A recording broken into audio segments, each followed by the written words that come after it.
Hello, everybody, and welcome back to another episode of Are They Fascist? Today, we're going to be taking a look at everyone's favorite niche micro influencer, Argent, aka me. I thought this would be kind of fun because it's always cool to kind of take tests because it helps you to clarify yourself. And in a lot of cases, we define ourselves by contrasting with something else, be it another person or another ideology or something like that. And I just thought that this might be a bit of fun.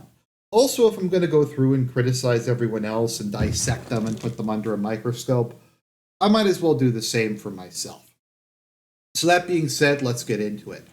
Criteria one: an ideologically syncretic mixture of reactionary slash conservative and revolutionary slash progressive ideas. I mean, this was basically made for me. The last time I did a comprehensive video on my worldview, I think I did one on illiberal progressivism or reactionary modernism. Is how I often tend to describe myself. In many ways, I do like the term progressive. Now, before you turn the video off, I have a very different definition of it, a non-liberal definition.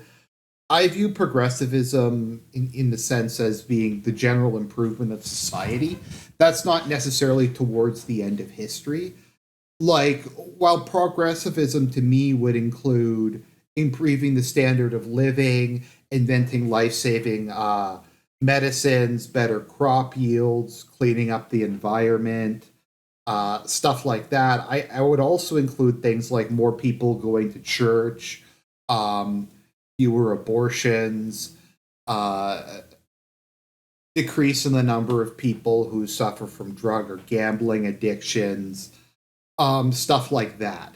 And so I do believe strongly that we should strive for the improvement and progress of society.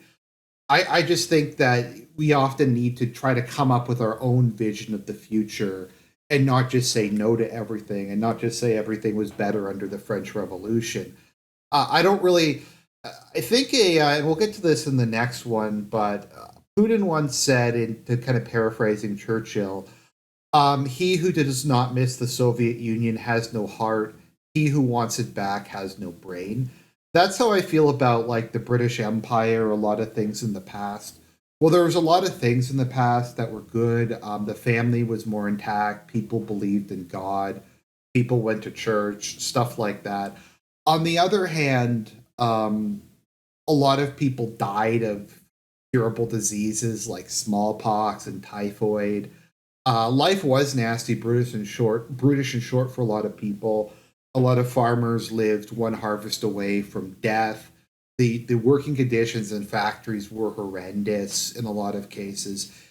And I kind of feel if we're going to feel like, say, we want to go back to pre-industrial revolution, and that's kind of the ideal. We also have to take all those bad things. If we overly idealize and want to return to that, I think we can't do that, and you can't turn back the hands of time, but you can try to provide an alternative view of the future, like an idea of progress that, like I said, holds the moves towards the idea that the nuclear family is the basis of civilization, that God exists, and that we have a duty to serve Him, and just kind of stuff like that. But also, let's develop technology, let's develop medicine, let's explore space. So very much applies to me. Identitarianism with a clearly defined in-group and out-group, cultural, religious, ethnic, or racial. So I have to be careful because to be too spicy for YouTube, uh, I would almost describe my political views in to use some euphemisms in a sentence. I want to live in a society with a Christian society of my people, and I'm sure you kind of get what that means. So, like, I want to live in a Christian society formed by people who are predominantly indigenous Europeans, such as myself. So that would probably refer to America, Canada, Australia, that kind of society, prior to mass immigration and prior to the Cultural Revolution of the 1960s. I do definitely have a strong identification with Anglo identity. My family was on my father's side is from England. I speak English. I live in Canada. I have a lot of affection for the history of my country going back to, I guess, kind of like Alfred the Great and when England was founded, because we are a colonial people. Anglo Canadians, at least, were Anglos and other indigenous Europeans who settled in North America and were defined by their loyalty to the crown. And that was especially true post the American Revolution when a lot of people fled here. As with most New World peoples, because most New World countries tend to be a mixture of different indigenous Europeans, ranging from like Italians, German, Dutch, etc. Specific sub-ethnic groups are not particularly important in the same way that they are in Europe. Um, to a certain extent, I guess I like in a lot of ways the type of lifestyle we live in North America. Obviously, there needs to be a lot of changes. But if you want to say Anglo, Indigenous European, Christian, that's the kind of society I want to live in. I'm Catholic, obviously, but I'd much rather live in like a evangelical Protestant society than in a secular one. To me, that's far superior, and I could deal with that. I started to use the term Indigenous European because I want to try to kind of imply a sense of equality with the kind of privileged status that a lot of so called indigenous peoples have, because that's where Europeans are from. They're the native population of that part of the world. And people say, well, Europeans moved there from Africa. Well, Amerindians moved to North America across the land bridge. They're the oldest continual occupiers of a lot of the area. Places like Iceland were never populated by humans before Europeans got there. Also, the other word that is often used for indigenous Europeans is a very loaded word that people tend to get really upset when you use. So I guess I will give myself a point here, but I'm not being a new world person. I'm not as picky as a lot of people in the old. Like I was happy when we got the mass. I wasn't alive, obviously, but when we took in all the Hungarians post Hungarian Revolution, and I'm okay with taking in Ukrainian Christians. A revanchist or romantic nationalist desire to restore the nation to its former glory or to avenge itself against a historical foe. Now, I meme about this from time to time. I think most people, there's times in people's lives where they get angry, even if they get angry at things they shouldn't, probably. You get angry at your parents, even if they didn't do a bad job. You get angry at God and resent Him sometime. You get angry at your government, at your friends. It's just kind of a normal part of being alive. And I'm sure a lot of us have said that we want to make people suffer who made us suffer. And they'll say, like, oh, we want to reestablish the colonial empires, we want to destroy a certain country in the Middle East, all this other stuff. We need to do bloodletting and get revenge. I think ultimately, though, I like to use the kind of 1984 term, we hate because we love. We want to preserve what we have and we want to improve upon it. And a lot of the desire I have to kind of crush or destroy people is because they're preventing me from living in the kind of society that I would want to live. And I know it's kind of a cliche and it's kind of cringy, but uh, international trade's good, good international relations, cultural exchanges, learning about other people's. These things are all good, but I do think good fences make for good neighbors, and the core people of a country have a right to preserve themselves. So I'm going to give myself maybe a point 0.5 here, but I don't really agree with a lot of what the fascists did during World War II. The hyper aggressive foreign policy, the going to war with everyone to try to achieve pan nationalist dreams. I just feel in a lot of cases it does more harm than good and it devastates the homeland. The belief in the supremacy of the party or state. I've changed my views on government over time. Ultimately, what I believe in is a one party state that's a technocracy. That is, there is a clearly defined ideology, but most of the actual running of the economy and the running of the various industries is done, or uh, bureaucracies is done by technocrats.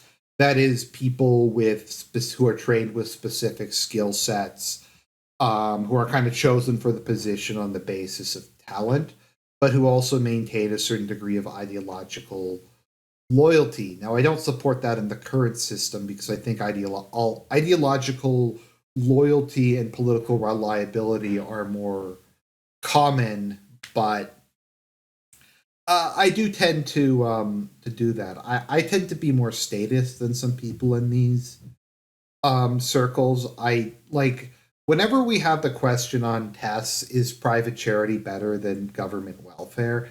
I just don't know if charity can really provide the same degree of consistency as public welfare programs can. I view, and a friend of mine pointed this out, that chaotic good isn't really a thing ultimately. It's somebody who's neutral or lawful good, but is against the current system because the current system is corrupt. So there's things you might support, like unlimited freedom of speech when you're in opposition, but if you're in power, you'll change your opinion on it because it's not so much about power versus no power, it's about good versus evil. That being said, I generally speaking think the default should be towards more freedom. My formulation is people have the freedom to say or do things that are morally neutral or morally good, whereas they don't have the freedom to do things that are morally evil. Tends to be what I have to say. And I think there's a lot of wiggle room within there. And ultimately, though, what precedes the state is the family. And in cases where the family comes up against the state, the family, I think, takes precedence and must always take precedence because um, I think I said at one point that my three core political views are that God exists and we must try to live by his laws, that human beings have a special duty to oppose and fight evil, and that the core foundation of society is the nuclear family, that is the mother, father, and the children. Obviously, there's the extended family, but that's a slightly larger unit.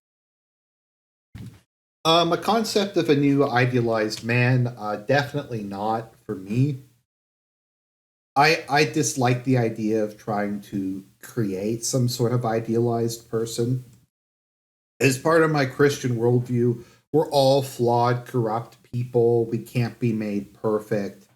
I think people can be made a lot better if they have God in their lives. They come from a stable two-parent background. The basic needs, life needs, are provided. They're in a society that values order and condemns criminals and that sort of thing. I think people can be a lot better, but people are always going to screw up. There is no new man. There's a certain degree to which you can make people good, decent, moral people, but there's always going to be evil people in a society. And attempts to use totalitarian means to force people to change and to try to create this utopia on Earth, I think does inevitably lead to immense human suffering. And that while you should push people in a good direction, it has to be organic. It can't be entirely forced through the sword. A foreign policy that places national self interest above ideology or morality. I'm going to give myself a point 0.5 here. Um, I don't know, because I'm not as ideological as some people, but I'm more ideological than a lot of people in these circles. For instance, I really hate communism, and I think the West was in the right to fight against communism during the Cold War. I do think communism is evil. I think the sort of Islamism represented by ISIS is evil. I don't support intervening in countries to promote democracy or whatever, but I am sympathetic to the idea of intervening to protect Christians. Like, I think it was right to intervene against ISIS because they were slaughtering the Christian population of the countries that they were based in. And I'm kind of okay with that. I think the idea of sometimes intervening if you can stop a genocide isn't necessarily that bad. And I'm not entirely against the idea of foreign aid. It's just the way that we handle it is really bad at the moment.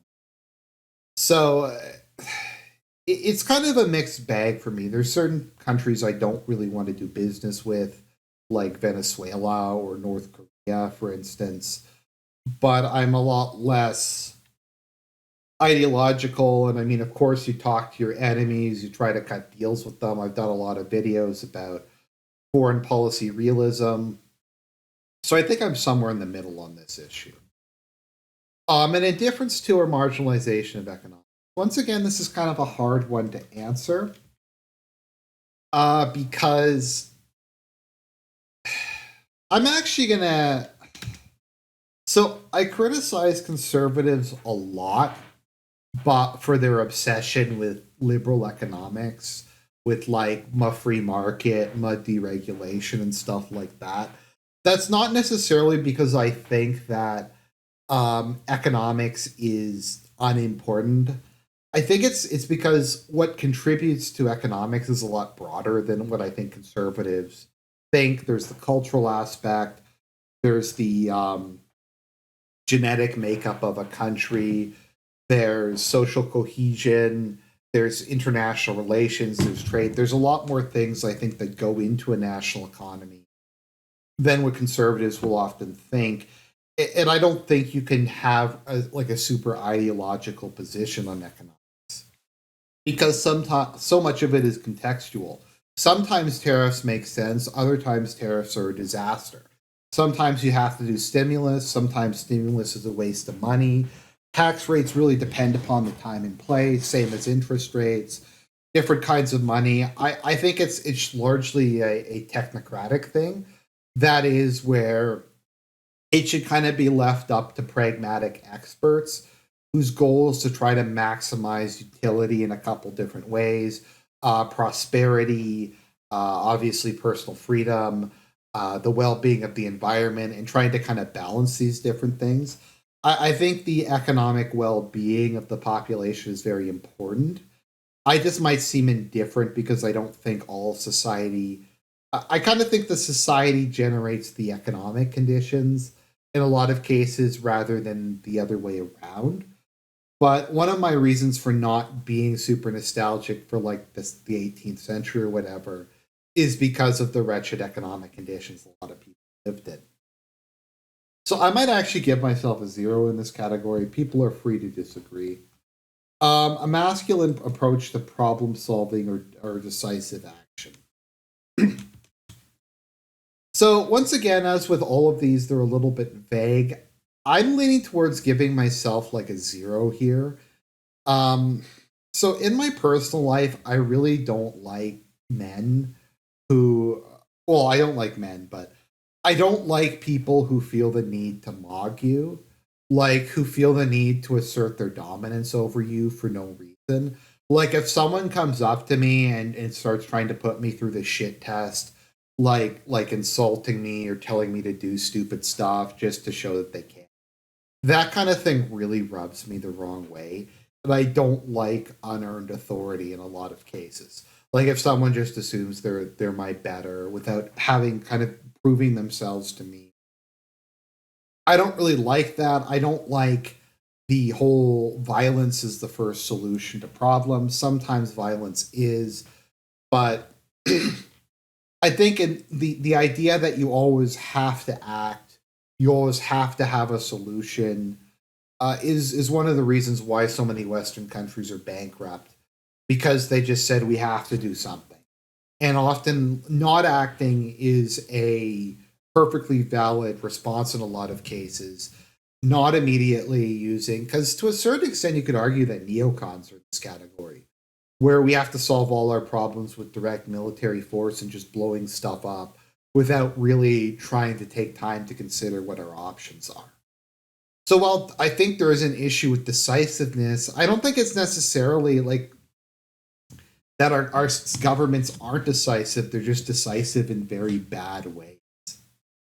Encouragement in mass political action, often in the form of a political party or other organization. This one's a little tricky because a lot of my rhetoric is very populist in nature. I talk about the elites, I talk about the working and middle class and stuff like that.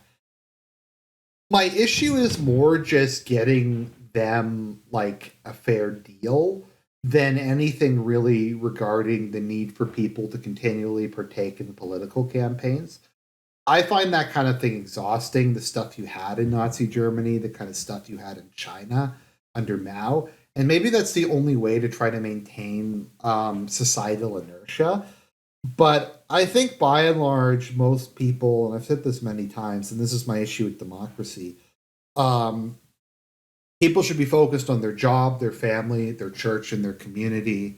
And while they should be patriotic, while they should be willing to sacrifice and serve their nation, constantly harassing people with political issues, forcing them, like, I think it's immoral to force, like, some farmer from Iowa whose main concern is his crops and going to church to have to like study in depth the intricacies of Middle Eastern foreign policy. I'm not saying that that person's dumb. I'm not saying they couldn't be good at it, but how much they're actually going to use that when they have one vote like every 4 years. I just think it's cruel to put the expectation on people to have to deal with that. Um, and so if people want to participate in it, that's fine. But I think in a lot of cases, it's a burden that's placed upon a population, and there's much more important that organic things they should be focusing on. Vanguardism, or the belief in elite intergroup to safeguard the new order slash revolution. You can probably give me a point here. As I said, I believe in a one party state. I do think you do need some sort of inner circle or ideologically coherent elite to maintain society, to destroy potential threats to it, and to safeguard the country. I think every society has some sort of elite or vanguard, and if your society doesn't, it's because you're actually the person who is. So I would tend to agree with this. The problem isn't so much that we have a vanguard in our society; it's that it's bad people who shouldn't be anywhere near power. An often charismatic leader who wields absolute or near absolute power over the state or movement. Now, this is something I go back and forth on how important it is for the big man, for the decisive personality to shape the course of history. Sometimes I think this is super important. Sometimes I think that this is bad and dangerous. I do certainly believe it's important to have a head of state in which sovereignty is concentrated in and which serves as the visual representation of the state. Absolute power is kind of a meme. I don't know what it means exactly. I just use it here because it's a term that's commonly issued. Because in most societies, there is some other institution. I guess that's kind of the big issue my friend Sir pointed out between uh, fascist and communist governments. In fascist governments, you will still often have other institutions, at the very least, the church and some corporations, that somewhat counterbalance the power of the state or the leader.